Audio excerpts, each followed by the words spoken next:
Hello, my name is Adam, and I'm on a quest to be the most prolific reviewer of all time, which means I review books, movies, podcasts, plays, whatever I want, basically.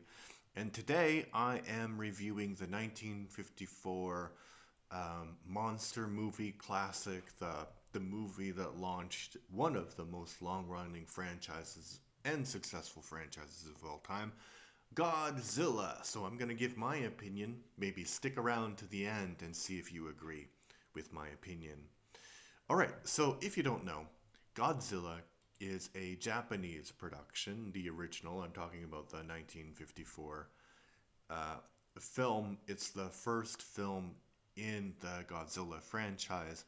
It was directed by Ishiro Honda, and the screenplay was by Takio Murata, and it stars a bunch of actors who would become famous for their roles in this franchise, like Akira Takarada, Monoko Kochi, and Akihiro Hirata, who plays a character who sacrifices himself, but later he'll be back in the franchise, and somebody who is like a mainstay. So this movie was produced by Toho Studios, and Toho Studios is the studio company that hired and employed Akira Kurosawa, who in my opinion is one of the best directors of all time.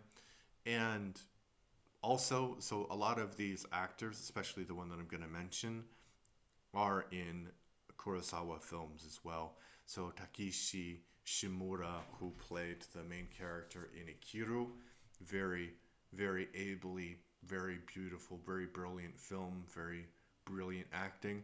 So it's kind of interesting to see an actor who can really act in this film, which at its heart is a genre film. But is it only a genre film? No, no, it's really weird. It's kind of like if you compare the first Godzilla film with all of the Godzilla films that came after, and I haven't seen all of the Godzilla films. I think there's like 50 something of them. I've seen this one recently. I saw Godzilla Minus One recently, and probably a few others in the franchise. But if you take this one and you compare it to the movies that came after, it's kind of like the difference between Rambo First Blood and all of the other Rambos. So if you haven't seen Rambo First Blood, it's a kind of a psychological take on the trauma of war, and then later Rambo becomes more of an action figure, more and more of an action figure. That's hard to say, but like an action hero, and then he would have action figures and he'd have a cartoon. But Rambo originally was about the trauma of war. And Godzilla 2 is about the trauma of war, specifically nuclear war, because he gets awoken because they're testing the H bomb. And spoiler alert for the movie, he gets stopped in this film by a scientist who invents a a device which is as destructive as an atomic bomb called the oxygen destroyer. So you have the motivation of awakening this monster, but also you have the devastation that the monster kind of wreaks upon Japan and Tokyo. And it's clearly a response to the trauma of the atomic bomb, which had been dropped only 7 years earlier than this movie. And I was thinking about, like, I can't even comprehend living through such a momentous event.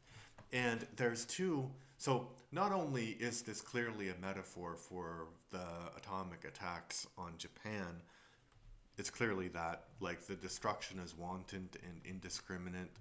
Um, but there's also, like, clear visual and plot connections to that event. So, for example, there's many scenes where there's hospitals and there's like people who are lying, and people are treating their burns mostly. And it's weird because Godzilla does have this heat breath kind of thing, but most of them probably were injured because of Godzilla stomping around. So yeah, that's one thing, and the other thing would be that the characters. So there's these two parts where one character says, "So I get the I think she's on a train or something, and she's talking to people on the train, and somebody says, "Oh, Godzilla's coming," and she's like, "Oh, I hope I get away this time because I was this close from being in Nagasaki when the bomb went off." And you're like, I was like, "Oh my God, that's crazy!" Like, again, I can't imagine living through that time period in Japanese history. Just just horrible. And then there's this scene where this mom is, you know, holding her children, and it's clear that the building's about to collapse around her, and she says, "Don't worry, kids, we're gonna go where Daddy is soon." And it is really, really heartbreaking. So, and a lot of the characters are veterans of the Second World War. The Japanese army, the scientist that I mentioned has lost an eye because he was fighting in the war. And like, it's kind of really, I don't know how to express it, but it seems so odd for me that you would have this like a civilization changing event, like living through two nuclear bombs, and then having your country be occupied, and who knows how many percentage of your young men died during that conflict, and then you'd be like, yeah, let's make a monster movie about that. I mean, it's kind of crazy.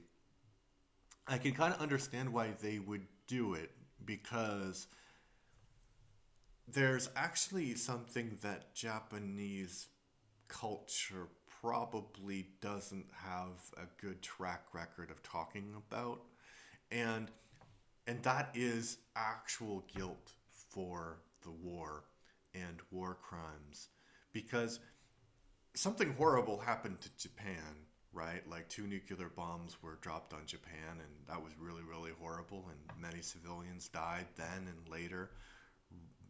Big tragedy, right?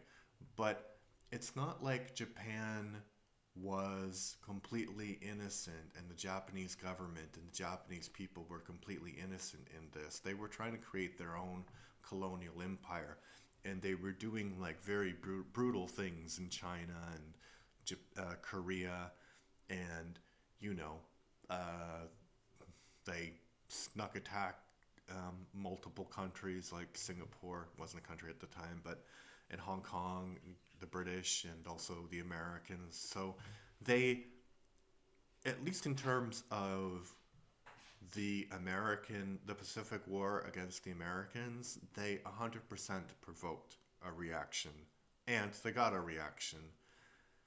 It's complicated because no, when civilians die in a war, it's not the civilians' fault, right?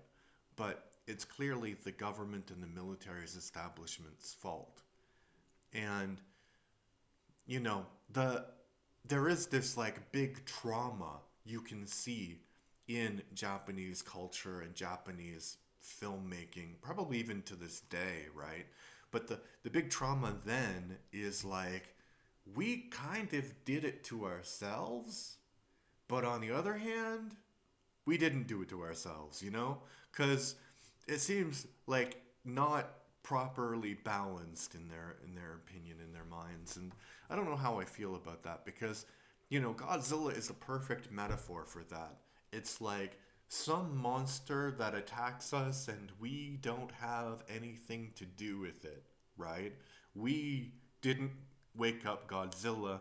It was these nuclear tests that happened.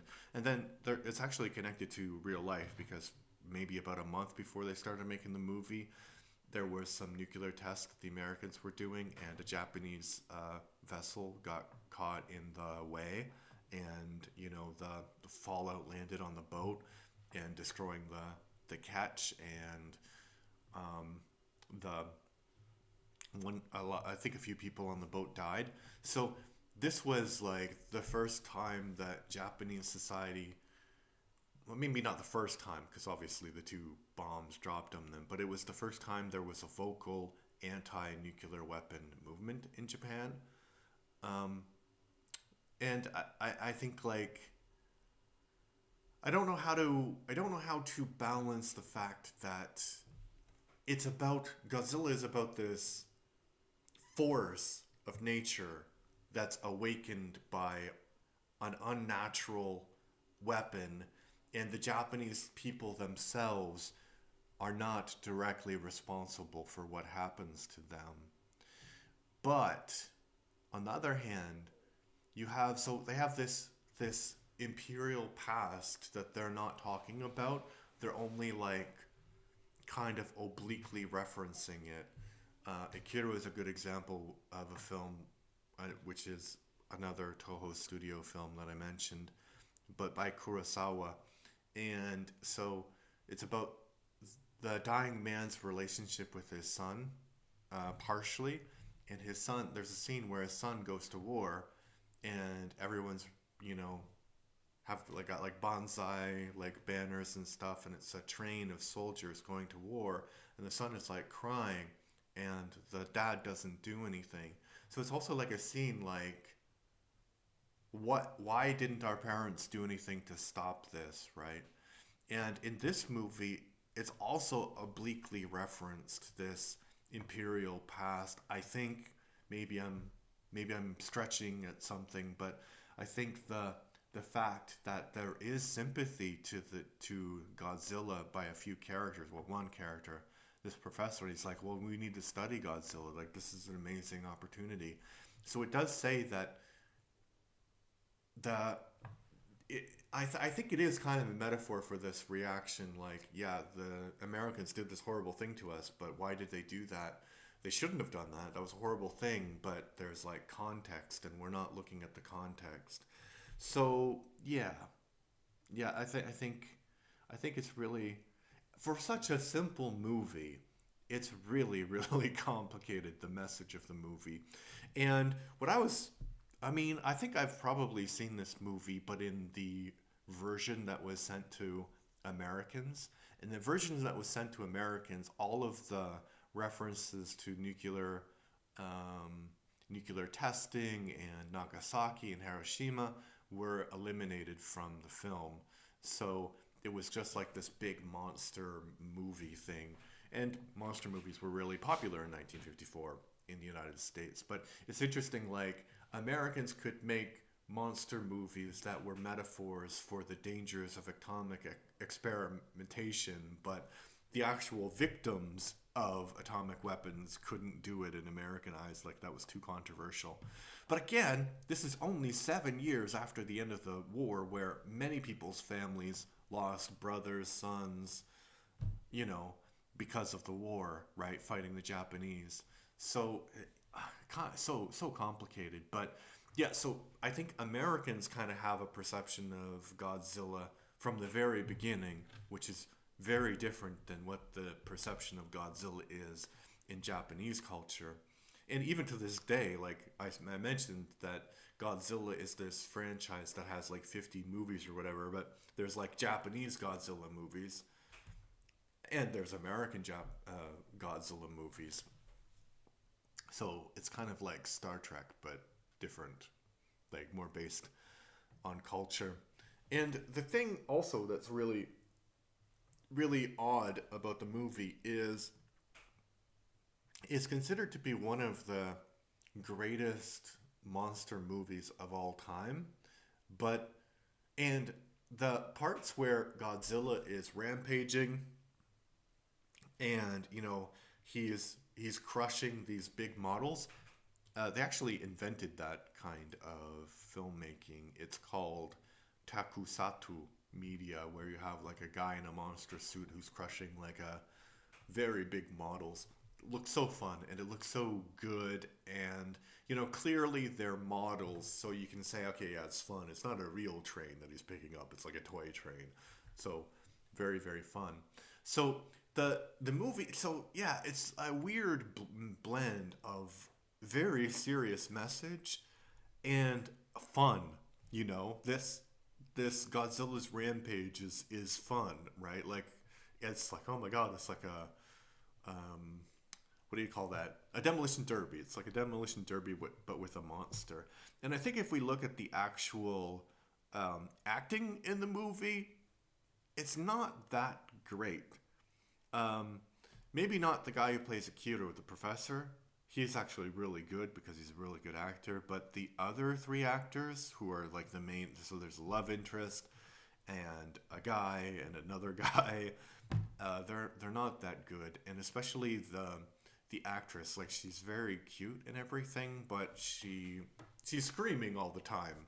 Like, her friend shows her this oxygen destroyer, which basically removes the flesh from fish, and she screams like, ah, which, like, she is in mortal danger of this weapon. And the movie, we don't see actually what happens, like why she's screaming. We see later, and yeah, there's not really any reason for her to scream like that. So the acting is not good. It's like a B movie, I would say. Like, it's not a high quality movie at all, except for the most important part, which is Godzilla like rampaging, and that part is really, really good, and it's definitely worth watching. All right, so I really like this movie, and I think like the consensus is like 7 out of 10, and I think that's fair because the acting, for the most part, not great, but the story is good and entertaining, and it does make you think a lot about the history of the world and Japan and Japan's place in it, especially after the Second World War. All right, what did you think about this movie? Did you like it? Did you not like it? Let me know in the comment section, where commenting is to be had. If you like what I do, please like and subscribe. Um, I'm looking for 150 subscribers by the end of January, and currently I have 137. So I think that is a goal that I can reach. All right, and if you really want to support the podcast or the channel, take a look at the thingy, the Patreon that's in the description. Bye bye.